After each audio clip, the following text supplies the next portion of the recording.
Success isn't given, it's earned. And earning it means becoming the person who deserves it.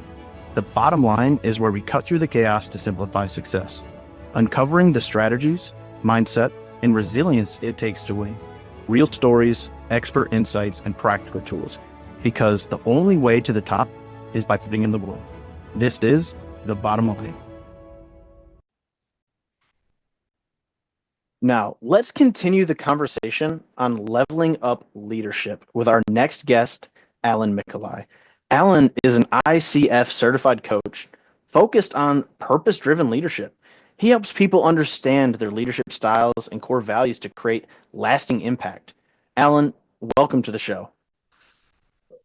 Ryan, thank you so much. I just want to first say congratulations on your premiere, and what an honor it is to be here with you today on this first show for The Bottom Line. I know you're going to be making an impact with people for quite a while, transforming lives. It's truly an honor. Congratulations, Ryan. Thank you very much. And it's such a pleasure to have you here because I definitely value your understanding, your experience, and your knowledge. So I'm going to ask you such a big question when it comes to leadership development. And this is something that can take years to unpack for so many people, but I think you're so great at explaining this. What's the role of self-awareness in effective leadership? You know, when you sent me the pre-show email with that possibility of that being one of the questions, I at first was not self-aware, and and sort of went, well, I've been teaching leaders about purpose-driven leadership and life mission and leadership philosophy statements and a whole host of other range of topics. And so I just thought, oh, I'll be able to answer that on a whim. And so I started thinking a little bit about that, and reflecting on it. And I realized, Ryan, that it was really difficult to pin down exactly what we mean by self-awareness. And so, I mean, like a lot of people, we've heard of things like mindfulness and meditation and contemplation and reflecting on your purpose and core values and that sort of thing. But it was really, really difficult for me to start nailing down exactly what I was going to tell you. And so what I ended up doing is something that I do whenever I get stuck like that. And that's, I turn to the literature. And so I turned and did a Google search under Scholar, and looked for studies and started trying to peruse through what was meaningful and seemed to resonate. And I landed on two studies. The first one was a study by Tasha Eurich, and it was published in HBR in 2018. And this, it was really amazing about the study was that it was so comprehensive. They surveyed like over 5,000 people. They went through 800 different studies on mindfulness and self-awareness. And then they narrowed down through a pretty rigorous process 50 people that they could interview. And so I was impressed with the volume of people and what they had done. And the most amazing thing about it was, at first glance, was this cognitive bias that we have, that it was something like almost everyone that they asked, are you self-aware or above average in your self-awareness? And they're like, oh yeah, sort of like I probably would have answered if you were to ask me something like that. But when they analyzed their data, it was only somewhere between 10 and 15% of people who actually were self-aware.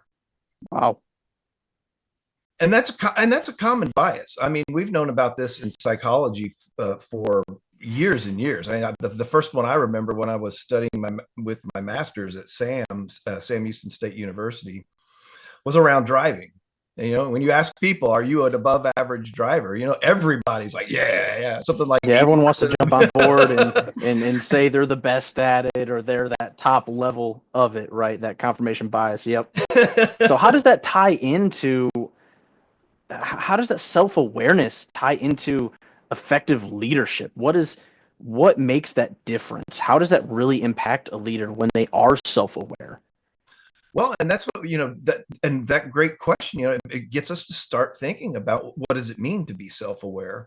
And surprisingly to me, how some of the programs that I offer aligned with their findings without me even being able to articulate it in the rubric of self-awareness. And so, kudos to you. An example of why you're going to be such a great host is you have such great questions. And so what Tasha and her colleagues found was that there are two forms of self-awareness under the rubric that they studied, and that is an internal self-awareness and an Mm. external self-awareness. And the internal self-awareness was what I think most of us probably kind of think about. It's that I know my core values, I know my passions, I might have a good idea about my strengths and my weaknesses, and maybe a little bit about how I interact with others. And so that was their understanding and finding. And I think most of us could sort of intuitively just say, yeah, that's what self-awareness is. But what was interesting was that they also found that there's this external self-awareness, and that's an understanding of how others see us in the with those same sort of elements. So is my self-awareness of my values, my passions, my strengths, how I fit with the environment, how others react to me, are others seeing that as well? And that was actually how they teased out to find their 50 people to interview, was that when they did the survey, you not only took the survey for yourself, but somebody who was close to you had to take the survey Mm. about you. And if that aligned, if that aligned between the person or the external and the internal, then that was one of the criteria that they used to define somebody as being self-aware. That is really interesting when you think about it. I like the aspect of this study being done to where someone takes the survey and then someone close to them takes it as well. Mm-hmm. And it gives you a different perspective where two perspectives really come together to express that external awareness. And I would agree with you. I would say my first thought process when it comes to self awareness is that internal self awareness, not so much that external. Mm-hmm. And I think, based on my experience, the best leaders have a really, really strong external awareness.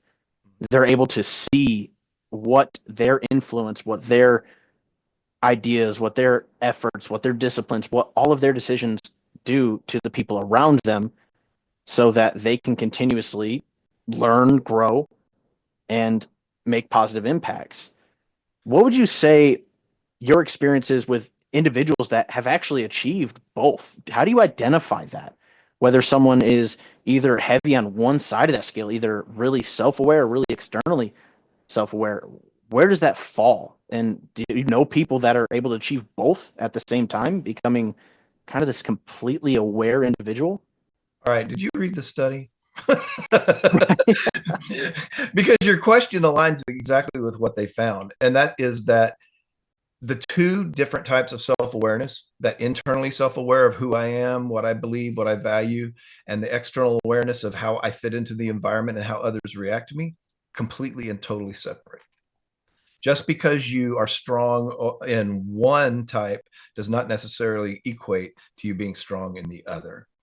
And so uh, what that means is that we have to nurture both.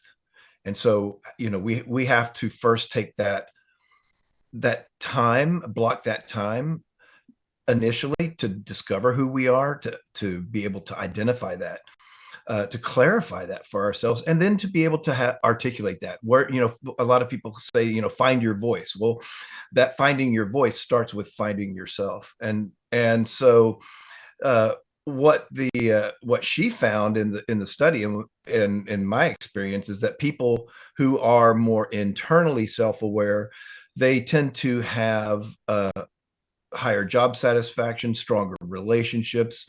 They seem more satisfied with life. And so that internal is important, but not at the detriment to external self-awareness, and especially for leaders. You're right. So leaders who can have an awareness of how others are reacting to me, and are they hearing that voice? Am I consistent in, and am I, can I talk the talk and can I walk the walk, right? Mm. I really like how you put that. I find that really valuable because it's one thing to look a certain way, sound a certain way, but it's a completely different aspect when you can actually take action on something that follows with what you said, right? That also ties into a certain level of integrity. And as a leader, your integrity is everything. Your ability to lead others to have influence that can make an impact is based on your integrity. So I would definitely agree that this study makes a lot of sense, and it can definitely open up a lot of insight, especially with how you've presented this and talked about it. It makes me question my own understanding of self-awareness. Am I Mm-hmm. more of an internal self-aware individual or external awareness? It raises a lot of interesting points on where we as leaders can improve and how our work on ourself can improve our ability to lead others. This is fantastic insight, and I'm truly enjoying this conversation. Where would you say you've had big moves in helping others identify their type of awareness? Well, when I was with Common Spirit Health, it's one of the largest nonprofit health systems in the United States, if not the largest. I ran a high potential leadership development program there, and the cornerstone workshop that started came from uh, Bill Koussis and Barry Posner in their leadership challenge, and they have a really strong mini part of that workshop that's where it starts, is helping leaders to identify and clarify their core values and their leadership philosophy. That's And powerful. yeah, That's really yeah, and powerful. and it was that work that then drove me to develop a more full and rich purpose-driven leadership development program myself, because that's their segment in that workshop is, it's just a small segment of it. And so Yep. it got, having had a life mission since 1987, I'm going to jump in right there. We will okay. be right back to continue this incredible conversation and stay with us for the next section. Welcome back. Let's continue our discussion with Alan Mikolaj. It's time to focus on something that Mr. Allen is so educated in, is well studied, a lot of experience, and that is purpose driven leadership. And I'd like to ask, how do you define purpose driven leadership and why is it essential in today's business world? Well, from our earlier conversation, Ryan, the idea of being self-aware and beginning to identify what my core values are, what my purpose in life is, how I interact with others, with those uh, core elements of my being. That is the starting point. And I say, let me emphasize, starting point for purpose-driven leadership. And one of the one of the things that really, I guess, a lot of people don't understand then is, once I've got that, is how do I leverage that then? And that's where you take it to the next level. How do I communicate it? How do I use my purpose? How do I use my core values in my leadership? But that's not all there is. There's also then a team level and an organizational level. And so to fully master purpose, meaning, and purpose, both for yourself and others, that's what purpose-driven leadership is. It's that tapping into and leveraging my own personal meaning and purpose, my constituents and stakeholders and direct reports, meaning and purpose, and organizational, and maybe even sometimes beyond the organization. And so, in a nutshell, that would be the condensed definition for the way I see purpose driven leadership. I think you packaged that really well, actually. It's funny because my first true introduction to your understanding of purpose-driven leadership was while I was writing my chapter for the change. And your influence definitely poured out on the page for me. And it helped me strengthen my three principles of success. And number one, the most important one, in my opinion, is purpose. Yeah. Purpose for me is your reason why. Why do you get out of bed? Why do you do what you do? What's the point of you doing anything at all? You've got to have that purpose, that why.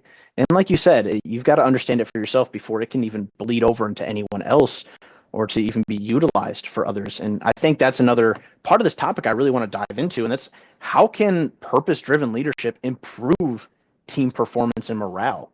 What Yeah, impact does that leader have with that purpose driven leadership?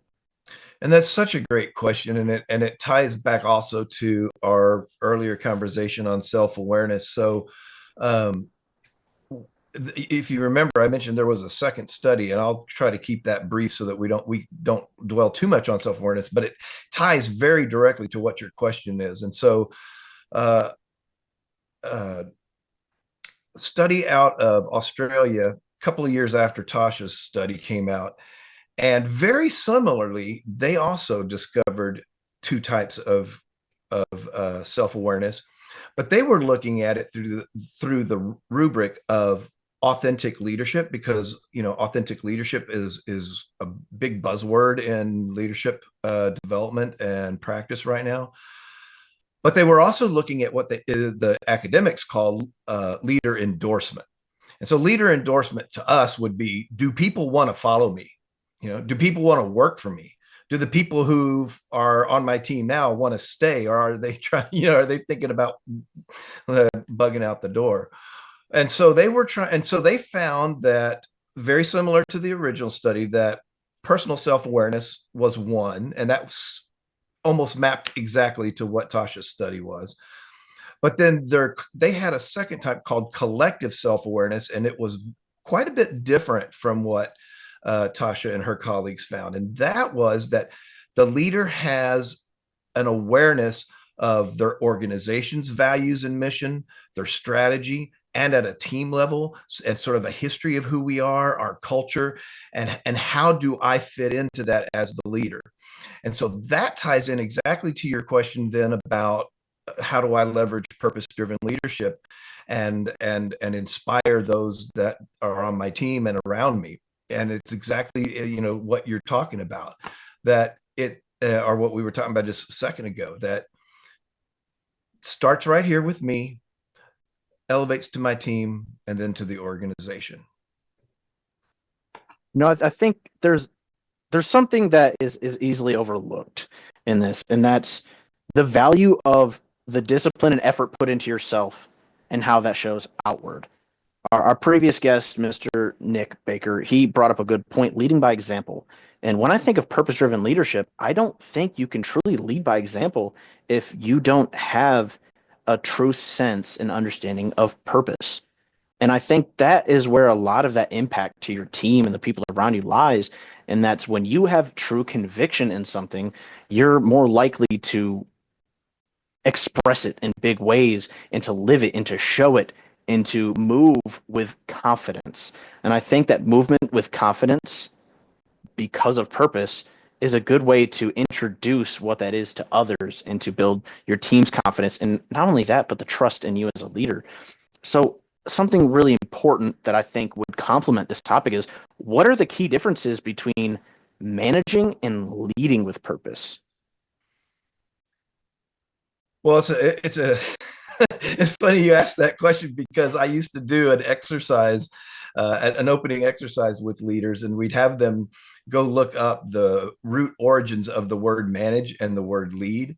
And when you go back and look at the origins of the word manage, it goes to the Latin manus, or hand.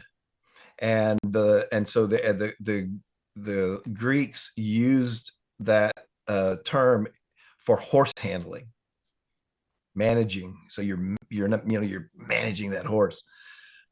Where lead, and that's where my company gets its name, is the root origin is an old English word called laden, which is to be a journey guide or to be on a journey with someone. And so you can see right away that just from the root origins of the word manage and lead, what that is. And so when no matter what level you're at an organization, but especially for people closer to the front line, your team leads, your supervisors, your managers and directors, when you begin the hard work, and you're right, Ryan, it can be for most people, it can be difficult to block that time and to go through the effort of identifying what my core values are, why God put me here on this earth, why am I a leader or why am I a manager? But when they do that, they begin to elevate themselves beyond just being a manager.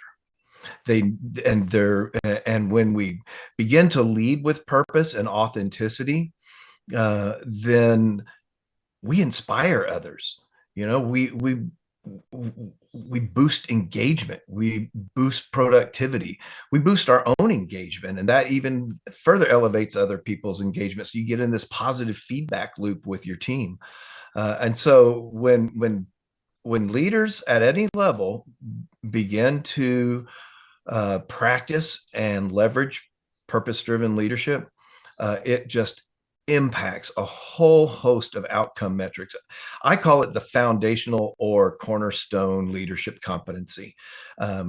You can go take a course on crucial conversations or difficult conversations, but if you're not rooted, like you said, in integrity and in authenticity and who you show up consistently day after day with meaning and purpose and guidance and inspiration,